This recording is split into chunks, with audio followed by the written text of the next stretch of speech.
السلام علیکم ورحمۃ اللہ وبرکاتہ۔ سونے کی انگوٹھی مردوں کے لیے حرام ہے۔ سیدنا عبداللہ بن عباس رضی اللہ تعالیٰ عنہ سے روایت ہے کہ رسول اللہ صلی اللہ علیہ وسلم نے ایک شخص کے ہاتھ میں سونے کی انگوٹھی دیکھی تو آپ نے اسے اٹھا کر پھینک دیا اور فرمایا کہ اتنی تعجب کی بات ہے کہ تم میں سے کوئی شخص آگ کے انگارے کو اپنے ہاتھ میں رکھنا چاہتا ہے، یعنی جو شخص اپنے ہاتھ میں سونے کی کوئی چیز پہنے گا اس کا ہاتھ دوزخ میں چلا جائے گا۔ اور رسول اللہ صلی اللہ علیہ وسلم کے تشریف لے جانے کے بعد یعنی جو شخص اپنے ہاتھ میں سونے کی کوئی چیز پہنے گا اس کا ہاتھ دوزخ میں چلا جائے گا۔ اور رسول اللہ صلی اللہ علیہ وسلم کے تشریف لے جانے کے بعد اس شخص سے کہا گیا اپنی انگوٹھی لے لو اور اس کو بیچ کر یا ہدیہ کر کے اس سے فائدہ اٹھا لو۔ اس نے جواب دیا، اللہ کی قسم نہیں، جس چیز کو رسول اللہ صلی اللہ علیہ وسلم نے پھینک دیا ہو میں اس کو بھی نہیں اٹھاؤں گا۔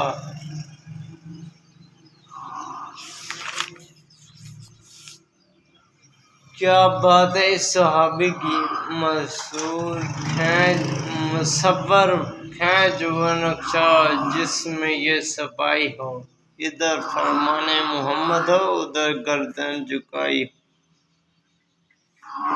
حضرت زینب رضی اللہ تعالیٰ عنہ بیان فرماتی ہیں کہ نبی کریم صلی اللہ علیہ وسلم کی اہلیہ محترمہ حضرت ام حبیبہ رضی اللہ عنہ کے پاس اس وقت گئی جب ان کے والدہ سیدنا ابو سفیان بن حرب رضی اللہ عنہ کا انتقال ہوا تھا۔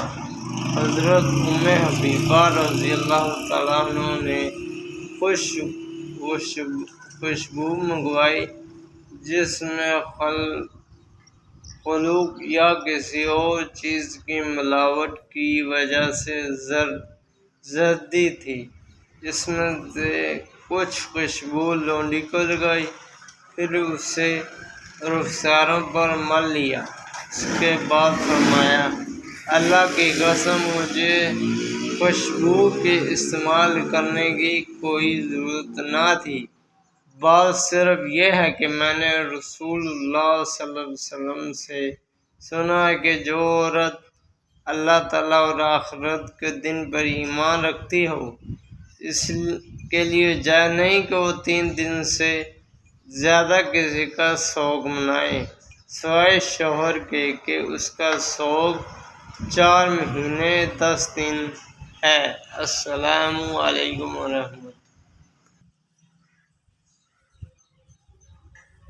3 دن سوگ منانے کا حکم صرف خواتین کے لیے خاص ہے، مردوں کے لیے حکم نہیں ہے، کیونکہ احداث کا معنی ہے ترک زینت کروانا عورتوں کا کام ہے، لہذا 3 دن مردوں کے لیے گلی میں دریاں بچھا کر بیٹھنا شریعت سے ثابت نہیں ہے۔ اسی طرح پھر وہاں مفت میں لوگوں کا مال کھانا بھی درست نہیں ہے۔ السلام علیکم ورحمۃ اللہ وبرکاتہ۔